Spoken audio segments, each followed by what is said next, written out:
I'm Eric Loy, and welcome to Loy Interviews. On this podcast, we talk with folks from the VTuber community on their channels, their talents, their stories, where they come from, and their plans for the future. RogueNire is here. Hi. Hello. Hey, I appreciate you coming on.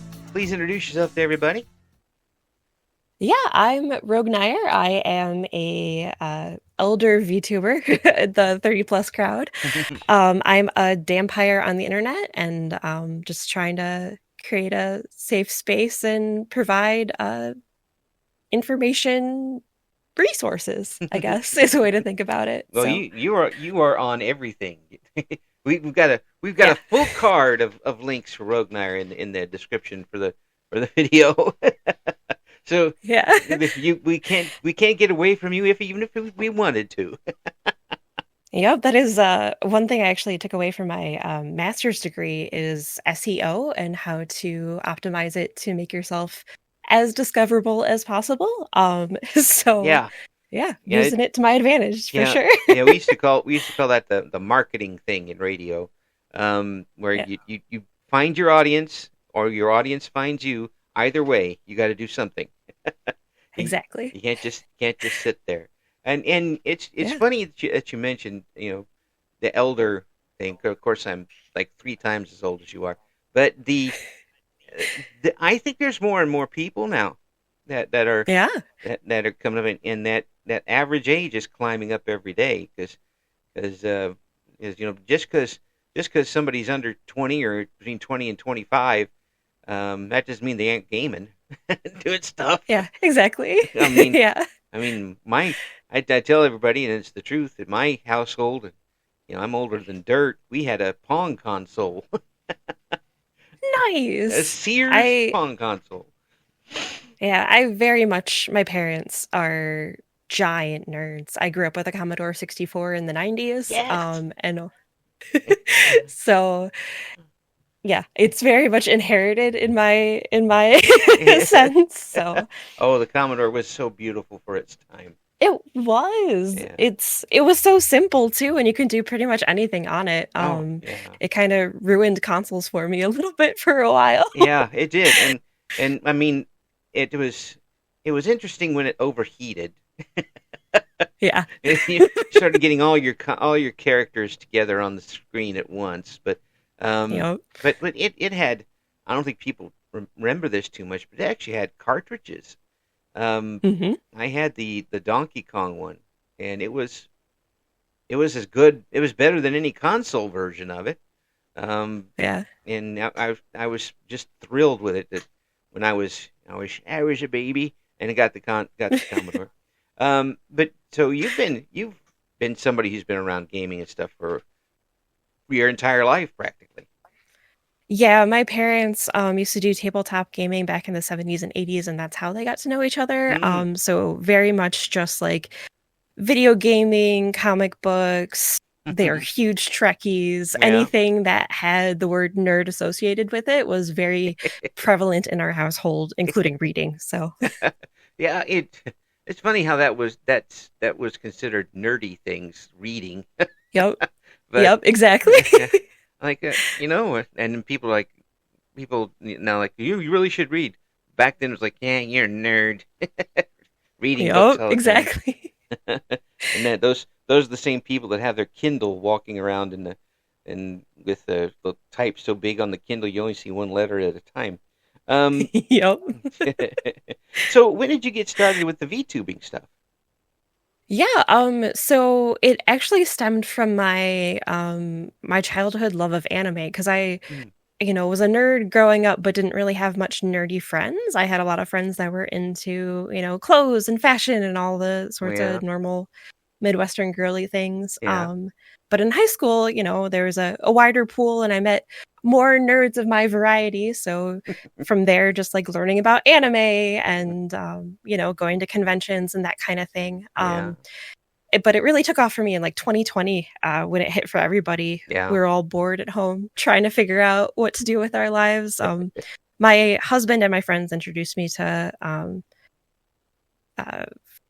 VTubers back then, and Mhm. I very much was off put by the like infantile motif, but it sparked that curiosity in me being like, okay, but how are they doing this? Yeah, You know? yeah. you Like, yeah. you're definitely the first guest who used the phrase infantile motif. Yep. I applaud you for that. Oh, thanks. That's some And I big understand Scrabble like words there. anime's coded pretty similarly too, but Yeah, yeah, I was not into that sort of like mainstream VTubing back in 2020, but still was interested in the tech side for sure. yeah, So, yeah. Well, but there is a lot of it, and it keeps innovating yeah. as you go. Things get easier, things get more complicated, and then get easier. But Yep. we're, I'm still thinking that we're still just on the tip of what this is going to be able to do eventually. Um, Oh, 100%. yeah, there's, It's it, it's only getting bigger the more it goes on. mhm, Like, there's way more indie VTubers now than there was 5 years ago. There's mhm. way more um even like smaller corporate VTubers or in smaller agencies too. Yeah, So, yeah. I'm not. I'm a little less bullish about big corporation type stuff because it seems like they're having all sorts of problems and yep. uh, and but I really do believe that at every other level there's going to be more and more people getting involved in it because we get to see so many people's talents now that we Hmm. wouldn't have before. I mean, with your background, were you somebody who wanted to get up in front of people and show off what you do? Kind of not really. I was like in 4-H, which is kind of just like a monongulation of like Boy Scouts and Girl Scouts. But I was in 4-H growing up as a kid, and my mom very much trained me for like public speaking and leadership and all that jazz. And Yeah. I'm more of a person that like just would rather sit down and have a conversation with somebody and not Hmm. really like show how good I am at a video game Yeah. or anything like that. Yeah. Yeah. And I can understand that, folks. You got to realize, folks out there listening, that maybe they don't know. You've got two very Midwestern people here talking. Yep. Yep. You cannot get any more Midwest than the two of us talking right now. This conversation right here. Exactly. When you hear 4-H, we know what we're talking about. Probably somebody on the other side of the planet. Not too sure. No, Look it not at up. all. Look it up. Look it up. but but yeah, that was that's being able and to conversate with people is one thing, but doing something and then putting it in front of an audience is another. So when you did decide to make that, make the jump, um, was it hard for you to adjust to having an audience? Not really. I actually started streaming with a face cam in like 2016 Oh, for like 2016, 2017. mm-hmm, And then I stopped mm-hmm. because I was doing it to talk to my significant other at the time. So just like he wanted to see me play The Sims, and I was like, okay, I've been on Justin TV slash Twitch long enough. I think I can figure out how to get this to work. Let me see if I can boot it up and you can watch me kill some Sims for a while. So, Drowning and yep. locking him in a room and Uh-huh. one of my favorites was trapping them in a room and then having a radio play so they couldn't sleep Yep. and they just yell and scream and then eventually fall over. That was my sadistic fun with the Sims. Yep. Yeah, yeah, it's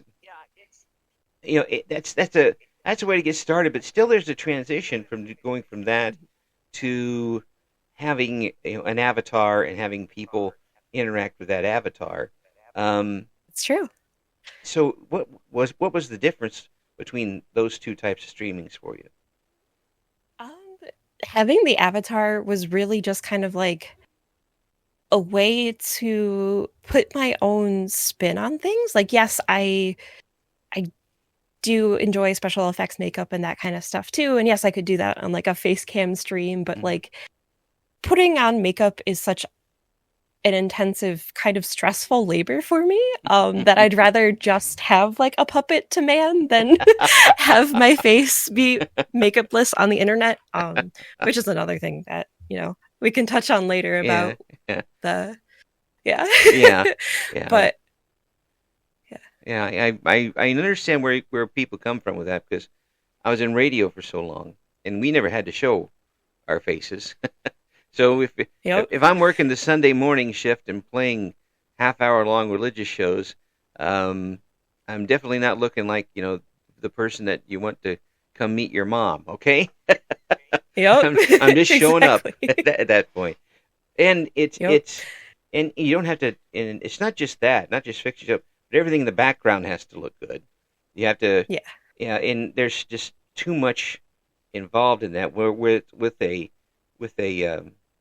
an avatar, that kind of shield, you can just hit the button and put them up on screen. Now Exactly. preparing it's a different story. I mean, how you're Yeah. if you do the rigging and stuff, and I'm still not any idea how idea how that works. But that was one of the things that you said kind of drew you to it was Yeah. the technology behind it. Um, Yeah, the low cost entry point too. A lot of technology for VTubing is open source, whether it's OBS or VC Face or um I forget the VTuber software that is on Steam that you can use to create an avatar, but yeah, it's all low, very low cost. mm, So yeah. yeah, and really the equipment, it's up to you with actual physical equipment. I talk about microphones and how that can make a difference. But for someone who is not going to be singing or putting a lot of music on through their microphone, you don't need the super sure um, microphones that cost $800 to go on. Just a decent one with regular frequency response is going to work. Um, Exactly. yeah, put a little bit of baffling up on the walls. That'll help out a lot too. Um, Yep. and that's and since I don't, I the live part is what gets me sometimes because you really don't have a safety net, do you? Not really. I Mm. mean, yeah. If something goes wrong, then it's just a scuffed stream and you just kind of have to go from there. I actually added a redeem in my channel where if something technical goes wrong, they can redeem it and I'll play a little noise and let them know that, hey, I'm working through it. We're gonna figure it out together. Just give me a second, bear with me. Which is very much the VTuber experience when you're doing it by yourself is just trying a bunch of different things until you can get them to work. So Wait, listen to that smile when yeah, it's really infectious. But obviously you're enjoying yourself with it so much. yeah, When I'm having a blast. when you got into it for the technical part of it, and then you started, doing it and having, it's- when was the point where you kind of switched over from I want to find out what the tech part is doing to, oh boy, I really enjoy this. It was mostly when I had like a vision set of what I wanted to accomplish. Like I had seen other VTubers and by the time I had really started to enjoy it, more and more indie VTubers were out. And the amount of like integrations that you can do with the Twitch chat with having them throw things at you or like having them redeem that you hydrate and you can actually have like water spurt out hit you in the face. That kind of stuff. Once that technology got into a place that made it easy as pie to set up and maintain, that's when I was like, oh, this is actually really fun. Yeah, yeah, yeah. It's good. It goes from being an experiment uh to a little more than a hobby, and it becomes something you enjoy doing. Um, Exactly. and that's always a positive where you find something like that, then you really can get into it. Um, so if this hadn't worked out the way it did, what type of trouble would you have to find yourself in? Or I mean, I'm sorry. What would you have done if this hadn't worked out like it has? I mean, I'm always a curious person, so my next hobby is probably right around the corner. Mm. Um, like right now, I've integrated 1/6 scale miniatures into my VTubing too. So I do a hand cam Oh. stream where I kind of like put together little miniatures on stream. Ah. Um, and so yeah, pretty much the world is my oyster when it comes to integrating VTubing with other interests I might have. That's brilliant. That is brilliant. I like that. First of all, congrats on being able to do that because I would find some way to set it on fire. I would be that bad at it. The it's on fire again, third time in a row. I mean, messing up is also part of the charm too. It's very much a learning experience Yeah. for me too, because I'm not the best at it. I will be completely honest, and it's the same with video games. Like I do video games on my channel too, and a lot of my lore incorporates that being like she's trying to figure out how to a video game because Yeah. I played the Commodore 64 growing up and not the, PS1 religiously, so I'm a little behind on things. Yeah, So, well, I mean, the Commodore had his own stuff. I mean, yeah. people went through it, like played the Might and Magic games and the Gold Box, Dungeons and Dragons games, and the repetitive sports games Yeah. over and over and over and over and over.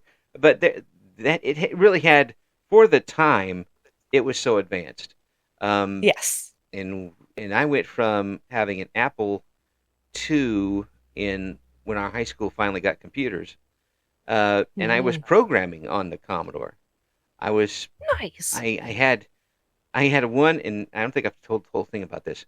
I made a professional wrestling text game. Ooh. I programmed That's pretty neat. Yeah, it had like 100 different pro wrestlers in it, all different Sweet. tech character types and all this. It was about as detailed as you could possibly get. It incorporated the internal clock. It incorporated. I got the clock to come down with an actual timer for the matches. I had all sorts of variables. I used probably every variable the computer had in putting this together. The data That's lines. amazing. The data lines alone took about a half an inch of paper on the printout. And That's insane. the problem with the Commodore 64 was their random numbers weren't all that random. Yeah. So I could bring up two different people to run a match, and it would be almost the exact same match every time because it just had the random was in the same general direction. So it was kind of rough sometimes, but it was that was having that simple type of programming was so fun.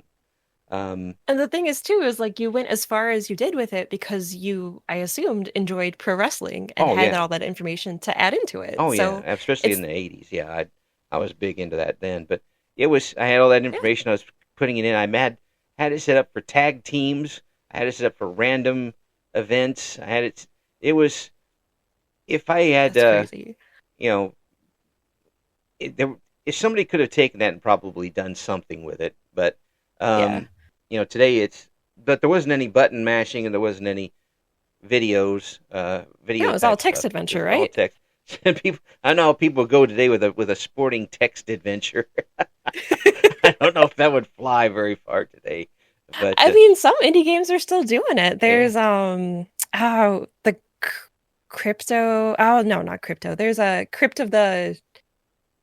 Oh, there's some typing game that came out recently that I cannot remember the name of. But it's basically just a typing game where you just type in and it's a text adventure. There's that one game that you have to, in order to kill the monsters, you have to type the word. Yeah, that's it. That's the one I'm thinking of. Oh, I'm trying to think of the name of it. Yeah, I would be really bad at that because I'm self-taught typist and I'm mostly left-handed. So when you're lefty, there's just a couple of keys that you constantly miss or put out of order, like TEH for the, and it happens all the time for some reason. My partner's the same way. He very much struggles with left-handedness and world for right-handed people. Yes, so. we are constantly being desensitized because of all of this. But I will say this for left-handers. For all of us left-handers, we know that right-handers can't do anything with their left hands at all. They might as well not even have it. It's the only way we win at games is if we do things left-handed. because you guys are worthless with your left hands. I, I show my try to get my wife to do things with her left hand, and it's pretty funny. Yeah, go Yeah. ahead, write your name left-handed, and the pen flies out of her hand. This is pretty hilarious. Just grab this. Yeah. So what type of games do you like to stream when you're doing the streams? When I'm doing games, it's kind of cozy games. Mm. I like cozy but also kind of creepy. Mm. I was one of those kids that uh uh played outside all day every day, but Yeah, in the middle of nowhere, the Midwest, there's just trees and dirt and grass yeah. and And not really much if else. you get further out, there's lots of corn. Yeah, exactly. Lots. And it can be kind of creepy living where there's not a lot of people. Hmm. And so that's very ingrained into my personality. Is just I love oddities and bones and mushrooms and plants and any sort of foresty type of Yeah. creepy thing is Oh, right up my alley. So folks, if you live in the Midwest and you haven't gone mushroom hunting at least once in your life, um, right? it's first of all, you're missing on a chance to make a lot of money if you find someone, if you even don't Yep. eat it. But you'll get every type of poison, whatever, oak poison, ivy poison, spray, anything that's out there, you'll find it.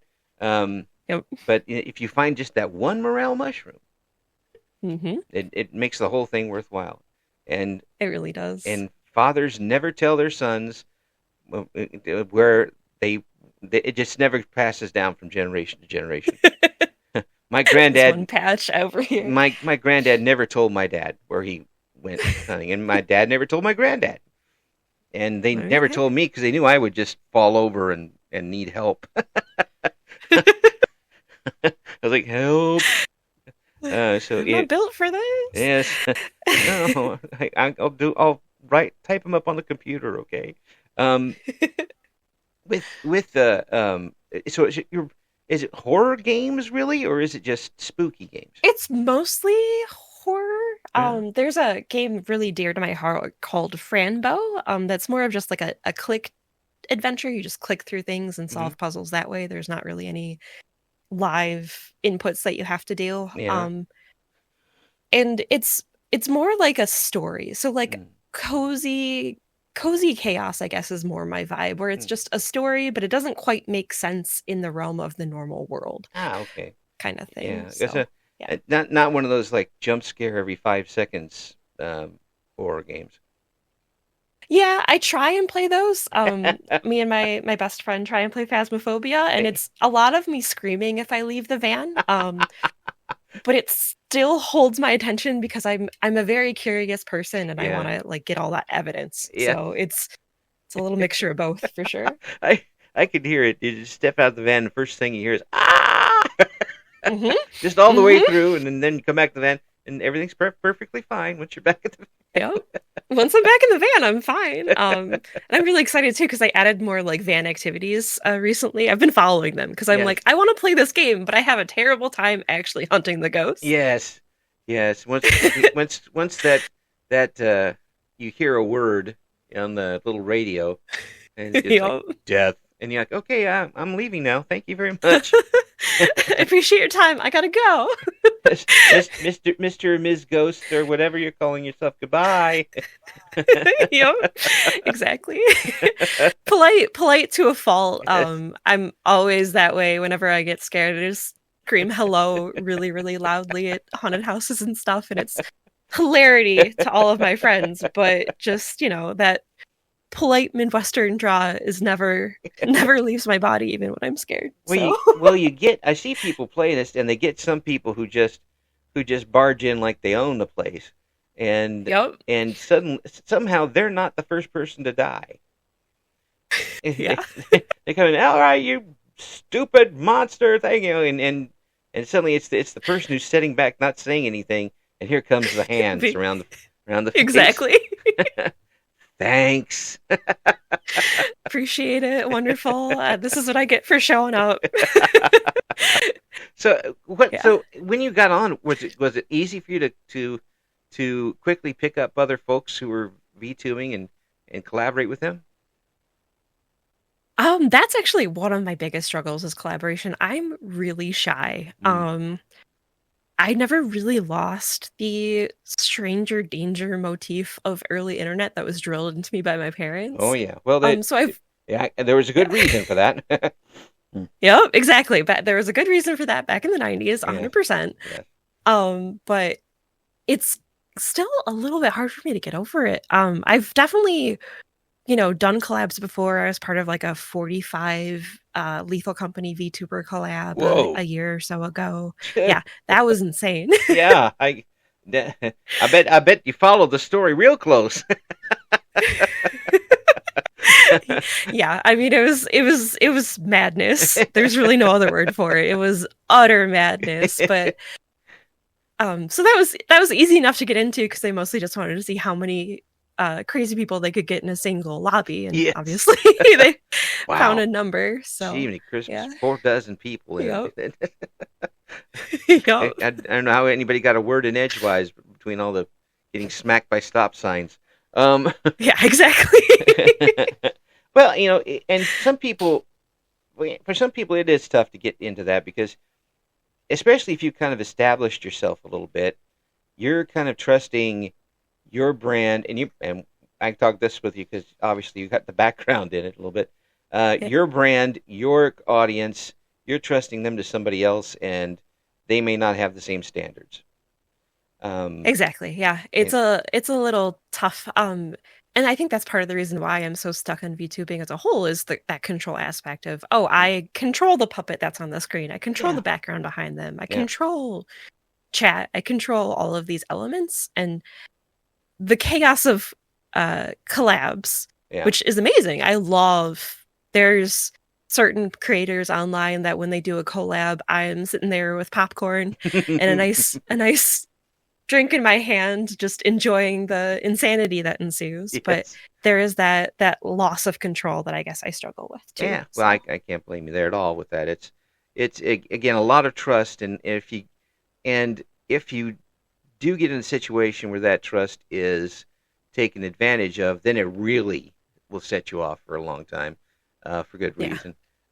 Plus, Yep. sometimes it just isn't going to work, Yeah, and that's exactly. And nobody's there's fault. there's also the premise or the problem that we're all adults Mhm. trying to live our lives outside of the internet too. So scheduling is a little bit Yeah, difficult. yeah. What do you think of that? Time zones and stuff. I mean, I'm lucky. We're lucky enough to be in a time zone where, at noon we can have dinner with everybody in Europe. At midnight, we can have dinner with everybody in Asia. So it Exactly. works out really well for me in scheduling interviews for the most part. But how about for Yeah. you as a streamer? How about you and your audience? Are you able to to draw from all over the world, or is it time zone problems? Um, I do have some like Swedes that come in every once in a while. I Hmm. don't know how they find me, but I appreciate it. Um, but it's it's more just like a consistent schedule for me. I grew up in a I know this sounds contradictory to what I just said about my family life, but I grew up in a very kind of chaotic household. Hmm. Um, Yeah, yeah. and so nailing down a schedule has always been something I have struggled with. Mm. And the day slot for VTubing, it's very geared towards passive streams, like streams you can have in the background while you're working your work from home job, Right. for example. Yeah. And I struggle with the lack of interaction when it comes to passive streams. So I'm really just Ah. trying to hone in on the perfect time for my streams to happen, for me to go live, essentially. So Mm. Yeah. That's. I didn't think of that. Yeah. Because you were kind of looking for that interaction. And that's one of the things you talked about earlier. Is the interaction with chat was one of the things that you enjoyed the most with it. yeah, exactly. Yeah. I love having just it's odd because for being as shy as I am, I love having an audience that Hmm. gets me, Hmm. if that makes sense. Absolutely. I'm very yeah. Absolutely. It does. It is. You're surrounded by one of us type folks. Yeah, Yeah. It exactly. it does make a big difference. And um, I kind of compare this to going from high school to a college, where you're the same person, but you everything that anybody else knows about you basically gets erased. The Yep. tabula rasa effect, where you I mean, nobody that you're going to be talking to that you see every day is going to remember that you split your pants bending down for a pencil in third grade. Exactly. You get to kind of control your own narrative, and with that, I would imagine comes up more confidence than having people that you've been around for a long time and know every single thing that you've done in your life wrong, um, Yep. and being in front of them. Did you find that Yeah. to be true? Yeah, it seems like it for the most part. I One of my biggest struggles is I have had this username since I was probably like 10 years old. Um Hey, there's just um there's something nothing wrong with consistency. yeah, and I think that's really helped with like my findability online and my presence everywhere when it comes to, making an account for a new social media service or Mm. trying a new MMO. I very much just use my username as a crutch because it's easy and I don't have to be creative and come up with anything else. Um It's but that's also very nerdy of you, you know. I know. um I'm hearing Thomas Dolby's blinded me with science in the background. I know.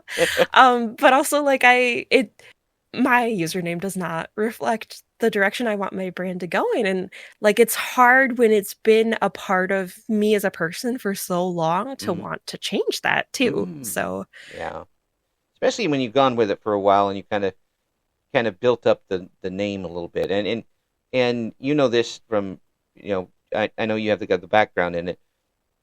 You don't know how people are going to react to a new thing. exactly. They'll either be really jazzed and like, okay, this fits you perfectly. This is exactly what I envisioned you doing, or Mm. they're disappointed because change is a hard medium no matter what you're doing. So, Oh, yeah, I'll give folks an example. We have a store here in town that was a Big R store.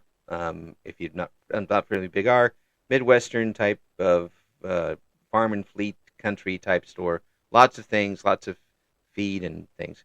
Um, mhm. they have changed hands several times in the last couple of years, had all sorts of different names, and people still refer to it as the Big R store Yep. because that's the way it was for years. Um, Yeah. it's I imagine that you've had some folks who've been with you from the beginning, and if suddenly you go from from your character to Johnny the Red Cabbage, it might make a bit of difference in how Yeah, they exactly. what cabbage, where did that come from? Yeah, what out of all of the things, you Yeah, really chose this? yeah. Yeah. And the things that you want to try and incorporate the things that they still liked and that you liked, but you have to do it from a different angle and a different backstory. That would Yeah. be really tough. That would be really tough. Yep, exactly. And I've put so much of me into the lore and backstory story of the character I play, I guess. Mm. Of Rogue's lore. I put so much, heartfelt um just essentially I can't think of a better word, but I trauma dumped a lot into my character, so it's Hmm. gonna be hard for me to get rid of her. Yeah, yeah. I mean, after all this time, it's such a part of you that Yeah, that exactly. it's like putting on a whole new skin. Yep. It, it's it's Yeah. it's I bet that it's very easy for you to just sit down at the computer, and now as soon as you sit there, you are Rogue. Yep. And even if you end up being Freddy the Cabbage or some whatever. Yeah. By the way, don't no anybody out there, don't use that. Don't be a I'm just throwing out there for reference because I'm not very creative. Um, if you did come up with something else, all of a sudden you're not going to be comfortable with it, and if you're Yeah. not comfortable, the audience sure ain't going to be comfortable with it. exactly. Then I feel like the quality fades, and Yeah, that's not something I want. I want to be as comfortable as my audience is. yeah, yeah, Um, yeah. But it's just happened in radio a lot, where somebody would come in, usually a consultant, which I say through gritted teeth, would come in and say, "Well, your first thing you got to do is change your call sign." Well, you know, people know, www. They don't want us to change it to something else. yeah. And I said a consultant would come in if a consultant was a doctor and you came in with a cold, they'd tell you to change your name and then they bill you. Yep. That's what that's what a lot of consultants would do. But it's the whole branding idea. Sometimes gets really personal in these types of things, and I think that Yeah. sounds like Rogue is very personal to you right Yeah, for sure. It's just so upsetting that I chose such a universal name. now. Yeah, but But it's yeah. but it's become so much of you now, and it's very. Mhm. It would have to be pretty monumental To move. change it. Yeah, Yeah. and Yeah. No, if you just changed it to a little bit different Rogue, is it worth the change? exactly. Yeah, that's the thing too. Is like if I even just change it just a smidge, is it really worth all that time and effort of updating every single account, updating all my social medias, Mm, updating yeah, finding all these Yeah. streaming sites that you're the only one that knows about that you're on, Yup. and you have to change that too. Yup. And anybody who's tried to change, their social media accounts, and you know how insanely difficult it can be for no Yeah. apparent reason to For do no that sort of reason thing. in the current day and age, it's real rough. Oh, So yeah. yeah. I mean, I'm not a big fan of change to start with. I still have my the email that I've had for years, and I still use for a personal email is a Netscape email. Good. Netscape.net. I may be the only person in the world who has one, but it still I works. mean, my father still has a Hotmail email, so between you and him. I think he's got me beat. But I've used it for so long, and I've got so many filters on it that I only get like one email a year that filters out Yeah. everything else. I'm not going to change that. Um, Yeah, why would you? it's something I remember. Um, but it's when you've gone so long with this and you've enjoyed yourself and you put so much into it, um, but you got that little nagging thing. Well, uh, maybe I've outgrown it a little bit. Maybe I want to do this, that, the other thing. That's got to eat at you a little bit, doesn't it? Yeah, just a little bit. And I think that's part of the reason why I'm struggling with setting a schedule or anything like that is Mm. I I very much have the personality type where I either pour 150% of myself into my current project Hmm. or I don't work on it at all. Yeah, yeah, I know that feeling. Whatever my wife Um, suggests I do, I don't pour anything into it, and anything I like, I pour a lot into it. yup. Yeah, that's how it works. Um, so have you got any big events coming up on your channel soon? Not really. I try and do at least one inch miniature like once a week. Hmm. And they're just like little like 1/6, I can't talk today. 1/6 scale miniature like kits for Hmm. kids Cool. that I just make. Uh Yeah. and they're usually like food related. It's either like a pizza or like a sundae Mm. or sometimes there's alcoholic drinks that I make like tiny miniatures of. Other times we're like potting plants Oh. that are little tiny plastic pieces. So Mm. that's the really only consistent thing I have going on right now. Mm. Um, is once a week. Usually on Wednesdays I do Wee Wednesdays for miniatures. I like So that. Wee Wednesdays. Ah, yes, we have Wee the Wee Wednesdays. Wednesdays coming up on. Yeah. It used to be mini Mondays, but my schedule got messed up and I can't really do Mondays anymore. So I had to come up with a good alliteration for Wednesdays. So It's the tough tough life of a streamer. How will my Yep. titles alliterate if I move it to a different day? Yeah. It's a good thing it doesn't start with an X. It'd be really tough. Um, Absolute pleasure talking with you, and it's refreshing when you hear someone who's enjoying themselves so much, and especially I get the idea that you didn't even know you were going to enjoy yourself this much. I didn't. I really went into the space like only again seeing those top streamers in 2020 and how they were acting like little tiny anime girls, and that's not my jam. I'm very much more uh hanging out with people, playing video games, getting to know people, and just a warm Midwestern hug in a creepy cave. So I think that's a great way to describe somebody. They're like a warm Midwestern hug in a creepy cave. Sounds like an Andy Griffith show come to life. it really does. Well, folks, you got to check out what Rogue's got going on. We're gonna have we have all of the links in the description. And Rogue, if I miss one or two, please let me know so I can update it. Okay. I imagine you'll be finding them. There are a bunch of them. You'll be creating them, and I'll have to keep adding on to it. It won't be a problem. uh, just obviously from you listeners, you've heard from our talk here, a very engaging person, very talented, and possibly the smartest person you're going to be talking to in a long time. And really just a wonderful overall talk to. And thank you so much for coming on. We got to do it again. Oh, I appreciate it. No, I had a lot of fun. This honestly, this made me want to stream earlier rather than later this week. So I appreciate that too. I'm the wind beneath your wings. Exactly.